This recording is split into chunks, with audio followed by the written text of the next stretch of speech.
On TV, on the go, on the 12 News app, Facebook, and YouTube. Hey guys, Paul Gerke from Today in AZ here, working through the lunch break to have a little fun with you at home. Let's get right to today's talker, shall we? Just two words sparking a whole lot of debate online. Okay, boomer. That's the phrase young people are using to verbally eye-roll baby boomers. The catchphrase picked up some steam after this video of a boomer ranting about young people went viral.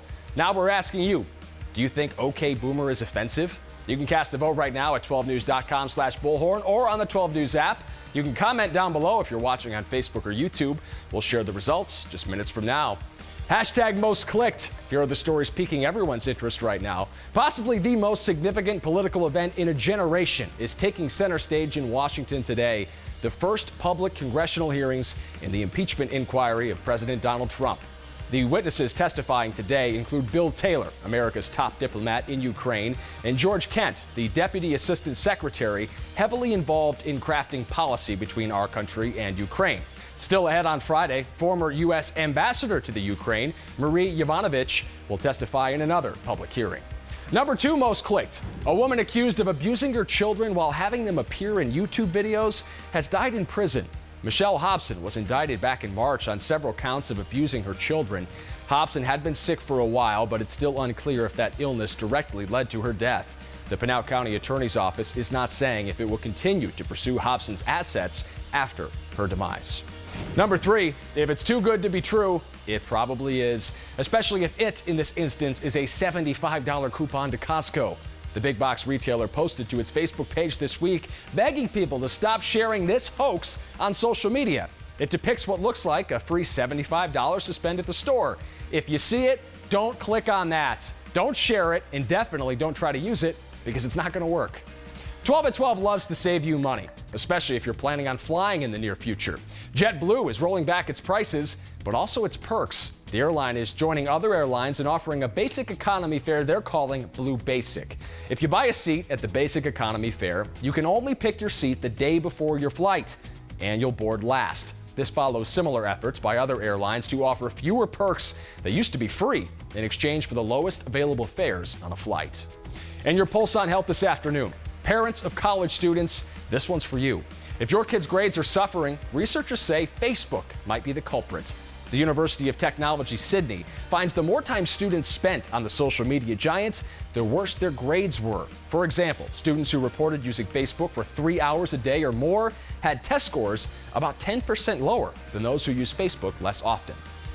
The United States may soon be facing a new healthcare crisis in the means of a doctor shortage. Here's a scary thought. The U.S. is expected to be short about 122,000 physicians by the year 2032.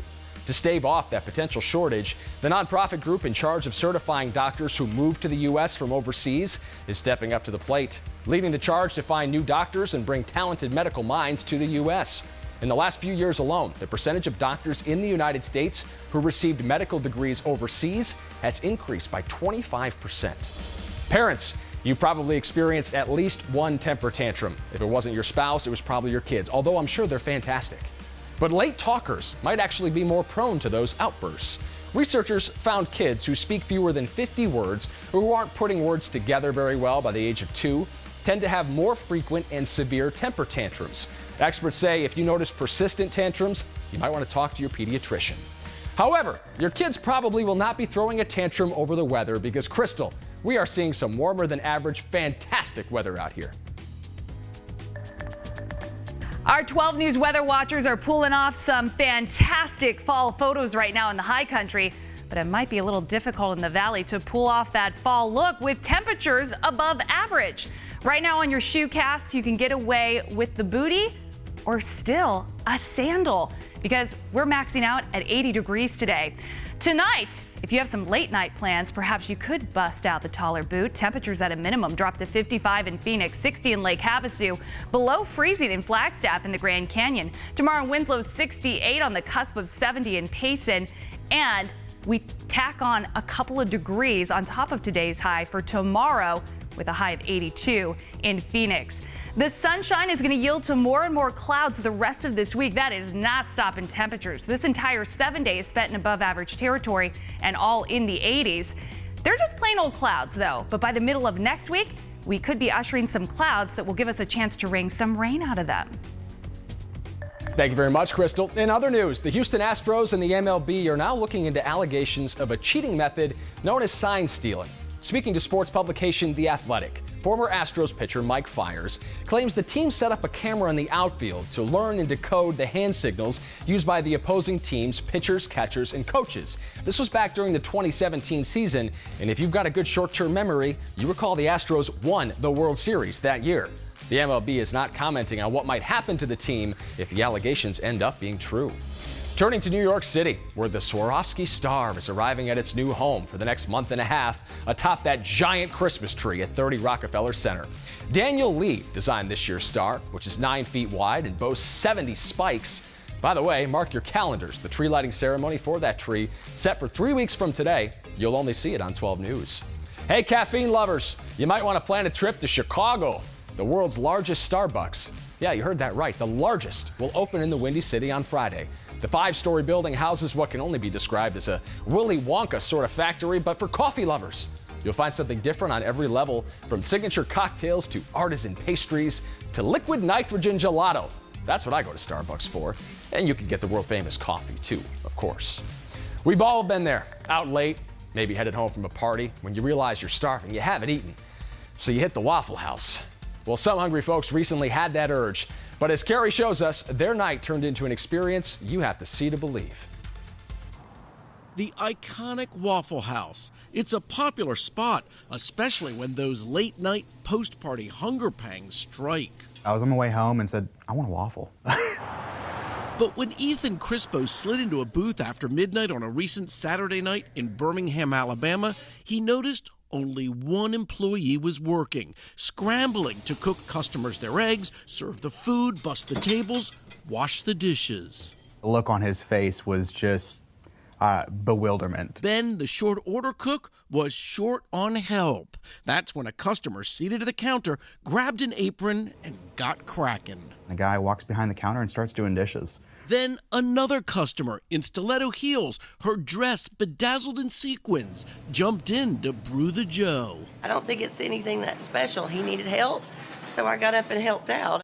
Crispo taking photos and taking count. One employee, 2 customers helping, and probably another 25 or so customers hungrily waiting for some food. Waffle House chalking up the short staffing to a scheduling snafu, but saying in a statement they're grateful for the customers who stepped in. We are blessed that many of our customers feel like they're part of our Waffle House family, and we appreciate the fact that they consider our associates like family.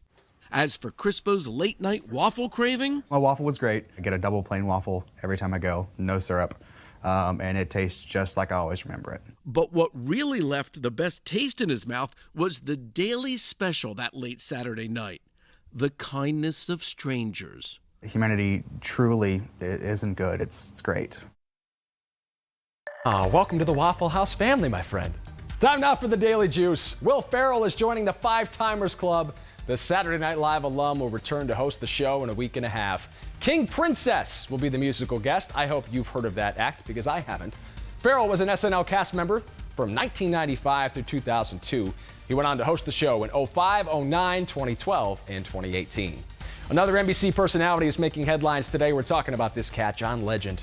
The R&B singer, judge of The Voice, 10-time Grammy winner, is now also People's Magazine's most sexiest man alive. It's just no small thing. He takes the title from Blake Shelton, one of his fellow judges on The Voice. Legend has won an Emmy, a Grammy, an Oscar, a Tony. He's an EGOT and the sexiest man alive.